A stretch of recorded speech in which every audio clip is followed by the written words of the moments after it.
If you're seeing the Facebook error that says, "Sorry, something went wrong," don't worry, because in this video, I'm going to walk you through a few quick and simple fixes that usually solve it fast. This is one of those frustrating issues that can happen when Facebook has a temporary loading problem, your browser is acting up, or your connection needs a quick reset. The good news is you can often fix it in just a minute or two without any advanced steps. And before we jump in, if this video helps you out, please hit the like button and subscribe for more easy tech tutorials. All right, let's get started. First, go ahead and refresh the page by pressing F5 on your keyboard. Sometimes Facebook just needs a quick reload, and that alone can clear the error right away. If the page still shows the same message, the next thing to do is check your internet connection.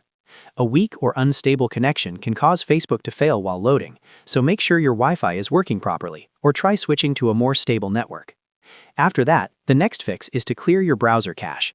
Over time, saved files and old data in your browser can interfere with how Facebook loads, so clearing the cache can remove anything that's causing the conflict. Once that's done, close the browser and open Facebook again to see if the problem is gone. If you still get the error, try opening Facebook in Incognito mode. This is a great test because it starts a fresh browsing session without using your usual cache, cookies, or extensions. If Facebook works normally in Incognito mode, then the issue is likely related to something saved in your browser rather than Facebook itself. At that point, you can continue using Incognito temporarily or go back and clear more browser data if needed. In many cases, one of these 3 steps will solve the problem immediately. Refresh the page, check your connection, clear the cache, and test Incognito mode. Those are the fastest fixes for this Facebook error, and they're safe and easy to try. If the issue comes back later, you can repeat these steps anytime Facebook starts acting up again.